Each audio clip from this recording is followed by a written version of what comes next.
देखिए, ये एक हम कोशिश कर रहे हैं, इस टाइम पर आप लोग फिजिकल क्लासरूम में नहीं आ पा रहे हैं, तो मैं ये कोशिश कर रहा हूँ कि छोटे छोटे वीडियोस, ताकि आप अपनी कंटिन्यूटी को मेंटेन रखें और हम अपना जो 3 मई को नीट है 2020 का, इसकी तैयारी करते रहें। तो आज मैं थोड़ा सा आपको एंडोक्राइन सिस्टम के बारे में बता रहा हूँ। What are the questions that are likely to come in the entrance exam, कौन कौन से क्वेश्चंस आ सकते हैं। तो देखिए, पहली चीज़ तो आपसे यही पूछ सकते हैं कि इसकी डेफिनेशन क्या है। पहली चीज तो आपसे ये डेफिनेशन ही पूछ सकते हैं, पहला क्वेश्चन तो ये बनेगा। तो देखिए, जो डेफिनेशन है वो ये है कि ये नॉन न्यूट्रिएंट, तो बड़े ध्यान से देखिए, नॉन न्यूट्रिएंट केमिकल मैसेंजर्स है। तो हमने ये कहा कि केमिकल्स हैं, मैसेज ले जाने का काम करते हैं और न्यूट्रिएंट नहीं है, और प्रोड्यूस होते हैं बॉडी में ट्रेस अमाउंट्स में। तो एक तो ये डेफिनेशन आपको समझनी पड़ेगी कि नॉन न्यूट्रिएंट केमिकल मैसेंजर्स हैं, ट्रेस अमाउंट में प्रोड्यूस होता है। देखिए, एक बात को बड़े ध्यान से समझिए, अगर एक सेल कोई केमिकल रिलीज करता है और वो सेल उसी पर एक्ट करता है, तो इसे ऑटोक्राइन फंक्शन कहते हैं। सो इस फंक्शन को आप क्या कहेंगे? ऑटोक्राइन। और अगर एक सेल कोई केमिकल प्रोड्यूस करता है, वो पास के सेल्स पे असर डालता है, तो इसे पैराक्राइन कहते हैं। तो इस वाले फंक्शन को हमने क्या कहा? पैराक्राइन फंक्शन कहा। और एक सेल अगर कोई केमिकल प्रोड्यूस करता है, एक सेल या ग्रुप ऑफ सेल्स, और ये डिस्टेंटली लोकेटेड टारगेट सेल्स पर जाकर के एक्ट करता है, तब आप इसे एंडोक्राइन फंक्शन कहते हैं। इसे आपने क्या कहा? एंडोक्राइन फंक्शन कहा। और ये जो ट्रांसफर हो रहा है यहां से प्रोडक्शन से टारगेट सेल तक, ये किससे होगा? ब्लड से होगा। मेरे को उम्मीद है आपको ऑटोक्राइन, पैराक्राइन और एंडोक्राइन के बीच में डिफरेंस समझ में आया होगा। ये ट्रांसफर किस चीज से हो रहे हैं? ब्लड से। ये कौन से सेल हैं? ये टारगेट सेल्स हैं। टारगेट सेल्स के ऊपर हॉर्मोन्स के लिए रिसेप्टर होते हैं। तो क्वेश्चन नंबर 1 तो ये आपका एक तैयार हो गया। ये जो आपकी एनसीईआरटी है, ये जो आप अगर अपनी एनसीईआरटी खोलिए, तो इस एनसीईआरटी में 22.1 इस जगह पर एंडोक्राइन ग्लैंड्स और हॉर्मोन्स में ये डेफिनेशन लिखी हुई है बोल्ड में। मुझे उम्मीद है ये आपको समझ में आ गई होगी। और फिर आपको ये भी समझ में आ गया होगा कि अब ये जरूरी नहीं है कि केवल ऑर्गेनाइज्ड एंडोक्राइन ग्लैंड्स ही हार्मोन प्रोड्यूस करेंगे। कोई भी ऐसा केमिकल मैसेंजर जो है वो हार्मोन का काम करेगा। तो अब आप देख लीजिए, हार्ट एएनएफ प्रोड्यूस करता है, atrial natriuretic factor. Kidney erythropoietin produce करती है। Liver insulin like growth factor release करता है। ये सब मैं हार्मोन्स की बात बता रहा हूं। Alimentary canal gastrin, cholecystokinin, secretin और गैस्ट्रिक इनिबिटरी पेप्टाइड प्रोड्यूस करते हैं। इसका मतलब इट इज नॉट नेसेसरी कि हार्मोन्स केवल ऑर्गेनाइज्ड एंडोक्राइन ग्लैंड्स प्रोड्यूस करेंगे। तो ये बात आपको इस जगह समझ में आ गई। अब देखिए, जैसे ही हम अपना पेज पलटते हैं, तो यहां पर ये एंडोक्राइन ग्लैंड्स के नाम हैं। ये सब आप जानते हैं बहुत अच्छी तरह से। एक बार हम रिवाइज कर लेते हैं कि ऑर्गेनाइज्ड एंडोक्राइन ग्लैंड्स, आप देखिए, ब्रेन में एक हाइपोथैलेमस है, एक पीनियल है। तो 2 ग्लैंड्स आपको यहां समझ में आ गए। जैसे ही आप नेक पे आएंगे, तो यहां पर लैरिंग्स के आगे थायराइड है, और थायराइड के पोस्टीरियर सरफेस पे पैराथायराइड है। आप थोड़ा नीचे आएंगे तो दोनों लंग्स के बीच में थोरैसिक कैविटी में जो जगह होती है, इसे मीडियास्टाइनम कहते हैं। Ventral to heart and aorta there would be thymus. कौन सा ग्लैंड होगा? थाइमस ग्लैंड होगा। जब आप और थोड़ा नीचे आएंगे, तो यहां पर जो सी शेप्ड या यू शेप्ड ड्यूडनम है, greater curvature of the stomach के साथ में पेंक्रियास है। और ये पेंक्रियास जो है वो बेसिकली उसका एक पार्ट एंडोक्राइन है, जिसे आइलेट्स ऑफ लैंगरहैंस कहते हैं। जब आप किडनी के सुपीरियर पोल पे आएंगे, तो एड्रीनल ग्लैंड है और गोनैड्स। ये आपके ऑर्गेनाइज्ड क्या है? एंडोक्राइन ग्लैंड्स है। तो मुझे उम्मीद है ये डायग्राम अब आपको समझ में आ गया कि कौन सी चीज कहां पर लोकेटेड है। अब जो आप अगला देख रहे हैं 22.2.1 हाइपोथैलेमस, ये बहुत इंपॉर्टेंट क्वेश्चन यहां से आ सकता है। तो देखिए, हाइपोथैलेमस ब्रेन का पार्ट है। तो आपकी बॉडी 2 सिस्टम से रेगुलेट हो रही है, एक एंडोक्राइन सिस्टम से, एक नर्वस सिस्टम से। लेकिन लेकिन हाइपोथैलेमस बहुत इंपॉर्टेंट रोल प्ले करता है एंडोक्राइन सिस्टम को रेगुलेट करने में भी।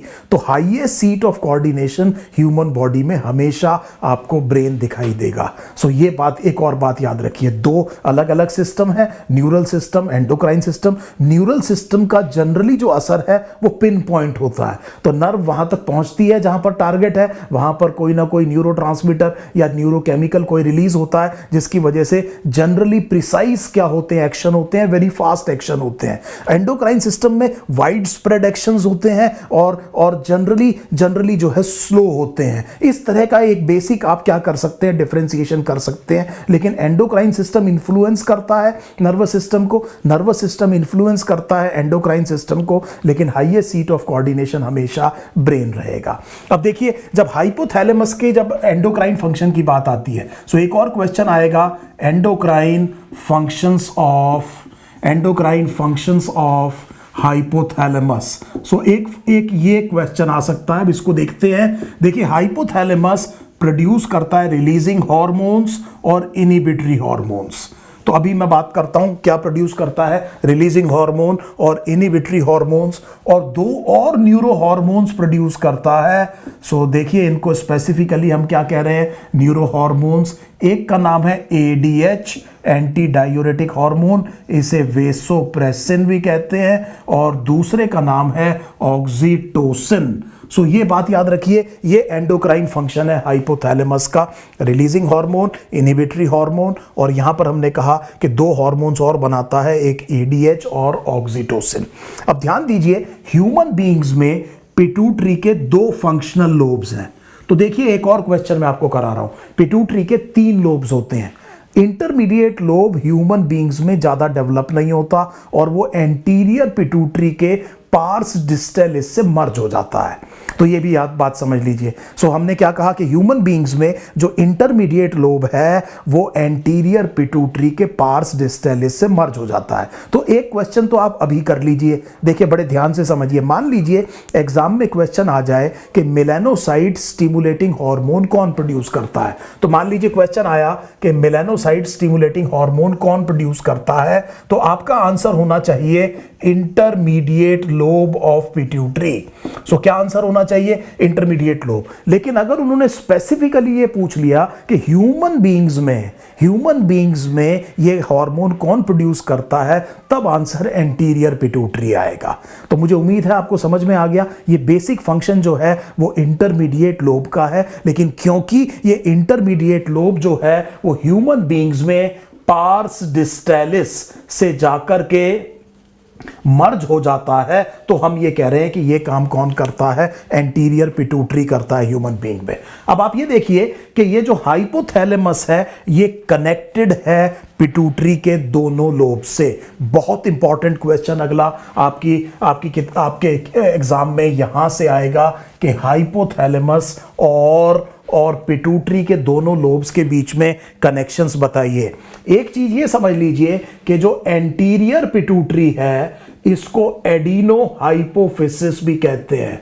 सो this is also called as adeno hypophysis, क्योंकि ये एपिथेलियम ग्लैंडुलर टिश्यू का बना है। पहली बात तो ये समझिए, इसका जो मेजर पोर्शन है उसे पार्स डिस्टैलिस कहते हैं। So this major portion is called as pars distalis. ये जो पोस्टीरियर पिट्यूटरी है ये न्यूरल टिश्यू का बना है, इसे न्यूरो हाइपोफाइसिस कहते हैं। और हाइपोफाइसिस शब्द अब आप समझ गए होंगे पिट्यूटरी के लिए आता है, और इसको हम पार्स नर्वोजा भी कह सकते हैं। So we can call it as pars nervosa as well. तो ये बात आपको समझ में आ गई। अब मैं आपको हाइपोथैलेमस के कनेक्शंस बता रहा हूं। तो देखिए, एक वेन शुरू हुई कैपिलरीज में, खत्म हुई कैपिलरीज में। देखिए, दो कैपिलरी नेटवर्क को कनेक्ट कर रही है। ये वेन आप देख रहे हैं, यहां पर कैपिलरी नेटवर्क है, यहां कैपिलरी नेटवर्क है। शुरू हुई कैपिलरीज में, एंड हुई कैपिलरीज में, दो ऑर्गन्स को डायरेक्टली कनेक्ट कर रही है। दोनों में से कोई भी हार्ट नहीं है। इस तरह की वेन को हम कहते हैं पोर्टल वेन। तो अब आप ये समझ लीजिए कि एंटीरियर पिट्यूटरी, ये कौन सा है बेटे, एंटीरियर पिट्यूटरी और हाइपोथैलेमस के बीच में पोर्टल सर्कुलेशन है। इसे आप हाइपोथैलेमिक हाइपोफिजियल पोर्टल सिस्टम कह सकते हैं। और ये बड़े ध्यान से मेरी बात सुनिए कि यहां से रिलीजिंग हार्मोन और इनिबिटरी हार्मोन आएंगे और वो एंटीरियर पिट्यूटरी के सेल्स को स्टिमुलेट करेंगे ताकि एंटीरियर पिट्यूटरी अपने हार्मोन सिक्रीट कर सके। I hope this thing is absolutely clear. तो एंटीरियर पिट्यूटरी और हाइपोथैलेमस के बीच में पोर्टल वेन है, इससे रिलीजिंग हार्मोन इनिबिटरी हार्मोन आ रहे हैं और वो आकर के पिट्यूटरी के सेल्स को स्टिमुलेट कर रहे हैं ताकि वो अपने हार्मोन्स रिलीज कर सके। देखिए अब जो पोस्टीरियर पिट्यूटरी का कनेक्शन देखते हैं, इट इज बाय एक्सॉन्स। सो ये क्या चीज है? एक्सॉन्स है। आप देख रहे हैं न्यूरॉन्स हैं और ये कनेक्शन किससे है बच्चे? एक्सॉन से। और ये इसको हम इनफंडिबुलम कहते हैं। इस पर्टिकुलर कनेक्शन को इनफंडिबुलम भी कह सकते हैं या पिट्यूटरी स्टॉक भी कह सकते हैं। और यहां से ये जो दो हार्मोन्स किसने बनाए थे? हाइपोथैलेमस ने, जिनका नाम था एडीएच और ऑक्सीटोसिन, उनको हाइपोथैलेमस एक्सॉन्स की मदद से पोस्टीरियर पिट्यूटरी में भेज देता है और पोस्टीरियर पिट्यूटरी में ये दोनों हार्मोन्स पहले स्टोर होते हैं और जब जरूरत होती है तो यहां से रिलीज होते हैं। सो मुझे उम्मीद है आपको यहां पर बिल्कुल क्रिस्टल क्लियर हो गया होगा कि हाइपोथैलेमस और पिट्यूटरी के बीच में क्या कनेक्शन है। देखिए पिट्यूटरी को मास्टर एंडोक्राइन ग्लैंड कहते हैं, उसमें भी एंटीरियर पिट्यूटरी को खास तौर पे, क्योंकि एंटीरियर पिट्यूटरी प्रोड्यूस करता है ट्रोपिन्स। कैसे हार्मोन प्रोड्यूस करता है? ट्रोपिन्स। ट्रोपिन्स वो हार्मोन है जो दूसरे एंडोक्राइन ग्लैंड्स को स्टिमुलेट करेंगे। ऐसे हार्मोन्स को आप ट्रोपिन कहते हैं। सो ये इसलिए ट्रोपिन है कि ये थायरोट्रोपिन फॉर एग्जांपल रिलीज करेगा जो थायराइड को कंट्रोल करेगा, गोनाडोट्रोपिन रिलीज करेगा जो कि गोनैड्स को रेगुलेट करेगा। लेकिन इसको कौन रेगुलेट कर रहा है? हाइपोथैलेमस। इसीलिए हाइपोथैलेमस को कभी कभी मास्टर भी कह दिया जाता है। सो आपको ये बात बड़े अच्छे से समझ में आ गई होगी कि ये क्या कनेक्शंस हैं इन दोनों के बीच में। तो थोड़ा सा आगे चलते हैं। अब देखिए अगला क्वेश्चन आपसे ये पूछेगा कि एंटीरियर पिट्यूटरी कौन कौन से हार्मोन प्रोड्यूस करता है। सो देखिए एंटीरियर पिट्यूटरी के जो हार्मोन्स हैं, तो मैं यहां पर लिख रहा हूं एंटीरियर पिट्यूटरी के हार्मोन्स। पहला ग्रोथ हार्मोन। ग्रोथ हार्मोन को देखिए हमें हर एक हार्मोन को ट्रोपिन बताना है, तो ग्रोथ हार्मोन का जो हार्मोन का दूसरा नाम है वो सोमैटोट्रोपिन कह सकते हैं। दूसरा हार्मोन जो ये प्रोड्यूस करता है इसे प्रोलैक्टिन कहते हैं और इसको आप लैक्टोट्रोपिन भी कह सकते हैं। सो लैक्टोट्रोपिन भी कह सकते हैं। आप समझ गए होंगे मैं हर एक हार्मोन को क्या बता रहा हूं। ट्रोपिन ये किसी और चीज को कंट्रोल कर रहा होगा। तीसरा आप जानते हैं हम कह सकते हैं TSH, इसको हम कहते हैं थायराइड स्टिमुलेटिंग हार्मोन या थायरोट्रोपिन। सो देखिए TSH का नाम क्या है? Thyrotropin. Thyroid stimulating hormone is actually called as thyrotropin. ये थायराइड को कंट्रोल करेगा, रेगुलेट करेगा। Number four would be ACTH, adrenocorticotrophic hormone. देखिए एड्रीनोकॉर्टिकोट्रॉफिक हार्मोन, तो मैं आपको बता रहा हूं कि ये एड्रीनल कॉर्टेक्स के लिए है और इसको हम इस नाम से भी बुला सकते हैं, कॉर्टिकोट्रोपिन। इसके अलावा आप जानते हैं गोनाडोट्रोपिन्स, तो क्या रिलीज करेगा ये? गोनाडोट्रोपिन्स दो हैं, एक को आप कहते हैं FSH फॉलिकल स्टिमुलेटिंग हार्मोन और दूसरे को आप कहते हैं LH ल्यूटिनाइजिंग हार्मोन। तो ये आपको कहानी समझ में आ गई कि ये मैंने 6 हार्मोन्स लिखे हैं। देखिए ये 6th ये है, अगर 5th ये है, क्योंकि गोनाडोट्रोपिन्स 2 हैं। और मैं यहां पर एस्टेरिक्स मार्क के साथ एक चीज लिख रहा हूं कि ह्यूमन बींग्स में आप ये जानते हैं, मैंने आपसे ये कहा था कि जो एंटीरियर पिट्यूटरी है वो ही रिलीज करता है MSH। सो ह्यूमन बींग्स में हम कहेंगे कि मेलानोसाइट स्टिमुलेटिंग हार्मोन कब रिलीज होता है? जब पिट्यूटरी क्या रिलीज करेगा? ACTH, तो उसके साथ ही MSH रिलीज होगा। एक बार आपको याद दिला दूं, अगर एग्जाम में आपसे ये ना पूछे कि स्पेसिफिकली ह्यूमन बींग्स में कौन करता है, तो MSH सिक्रीशन का आपका answer intermediate lobe of pituitary होना चाहिए। तो मुझे उम्मीद है ये बात आपको समझ में आ गई कि ये बेसिकली कौन है? एंटीरियर पिट्यूटरी के हार्मोन्स हैं। यहां से एक क्वेश्चन, दो क्वेश्चन और बनते हैं। देखिए, ग्रोथ हार्मोन के लिए हाइपोथैलेमस से रिलीजिंग हार्मोन आएगा, इनहिबिटरी हार्मोन आएगा। तो याद रखिएगा, ग्रोथ हार्मोन, इनहिबिटरी हार्मोन जो हाइपोथैलेमस से आ रहा है, इसे सोमैटोस्टैटिन भी कहते हैं। So this is also called as somatostatin. ये सोमैटोस्टैटिन आपने पैंक्रियास में भी देखा है। डेल्टा सेल्स ऑफ पैंक्रियास क्या रिलीज करते हैं? सोमैटोस्टैटिन। सोमैटोस्टैटिन GIT में और जगह से भी रिलीज होता है। और देखिए, जो प्रोलैक्टिन इनहिबिटरी हार्मोन है, प्रोलैक्टिन इनहिबिटरी हार्मोन है, ये न्यूरोट्रांसमीटर है, इसका नाम है डोपामीन। ये दो चीजें आपकी NCERT में मेंशन नहीं है। ये तो मेंशन्ड है, ये मेंशन नहीं है, ये एक्स्ट्रा चीज है, इसको थोड़ा ध्यान दीजिएगा। मैंने कहा कि प्रोलैक्टिन इनहिबिटरी हार्मोन का नाम क्या है? डोपामीन।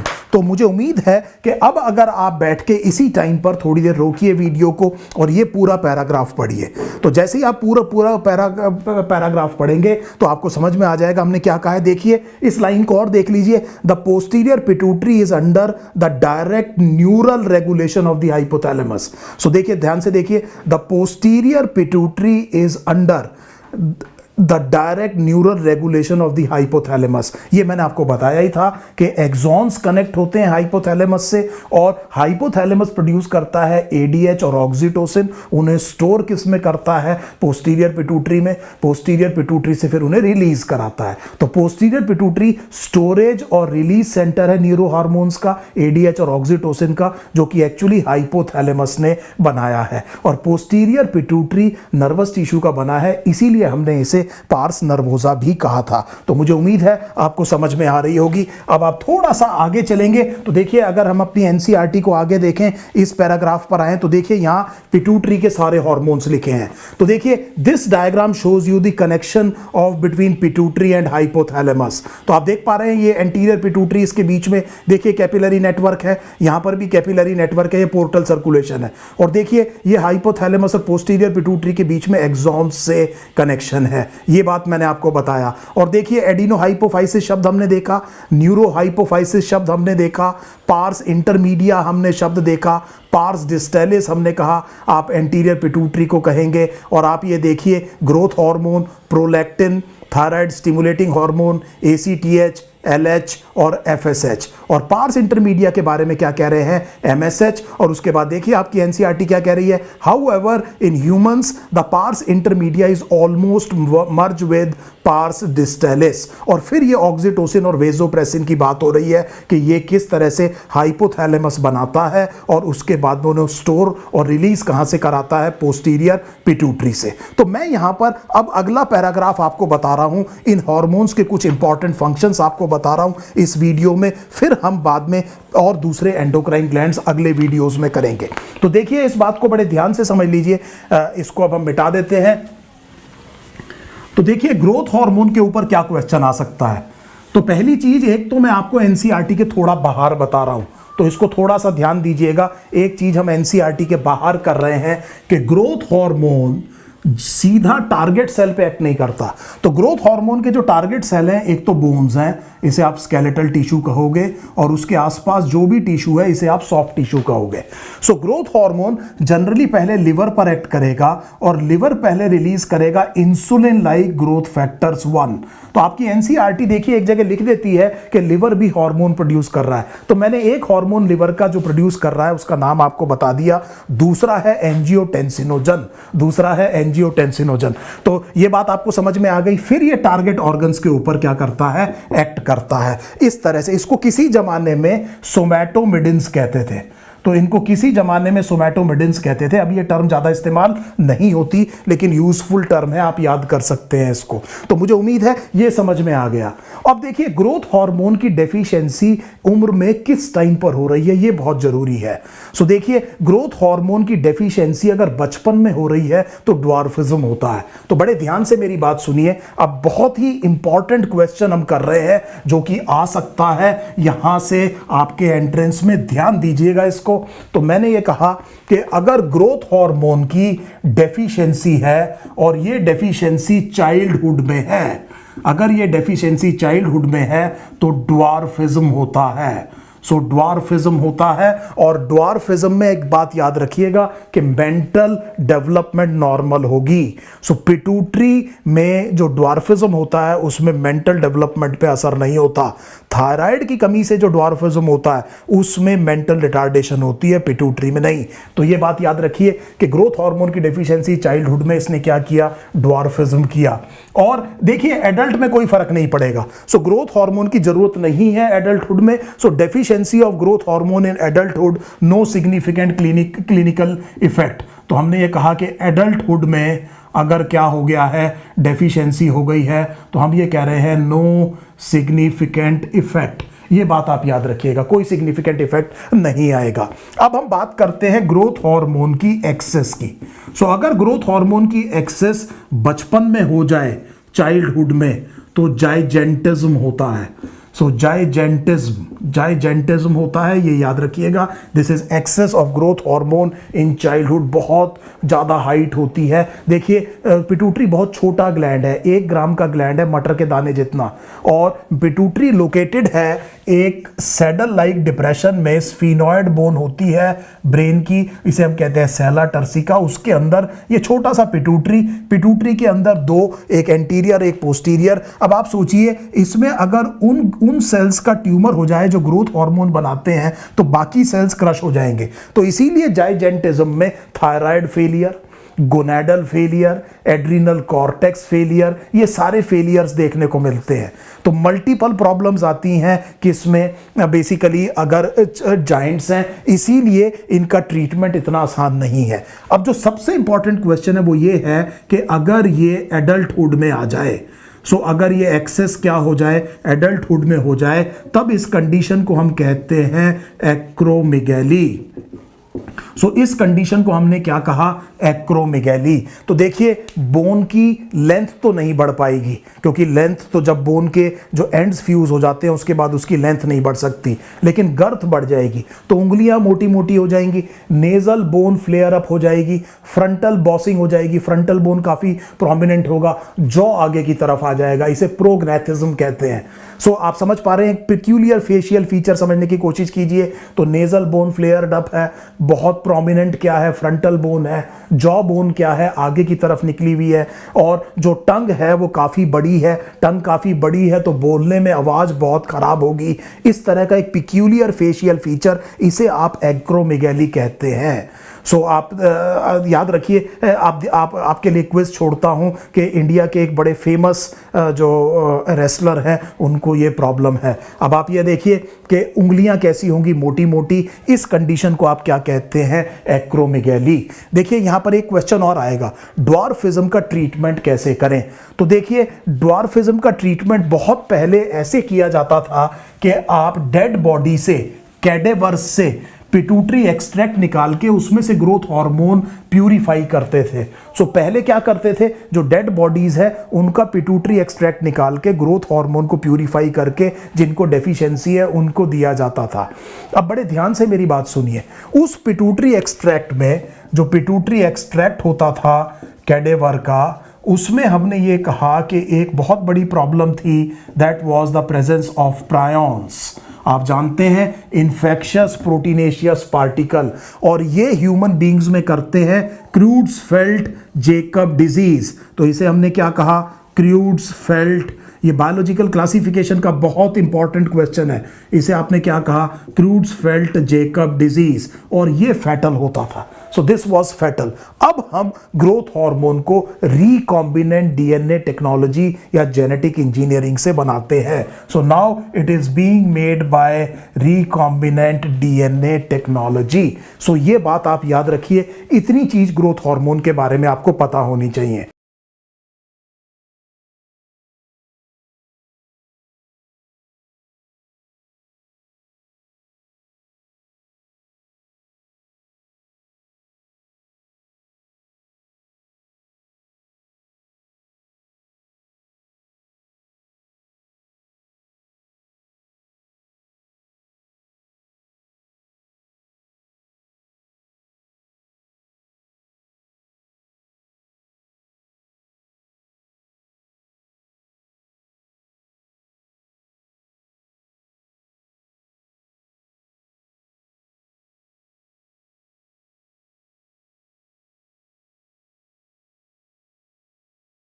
प्ले स्टोर पे जाइए, नीट प्रेप टाइप करिए और नीट प्रेप का ऐप इंस्टॉल कीजिए और आज ही मास्टर क्लास से प्रैक्टिस करना चालू करिए।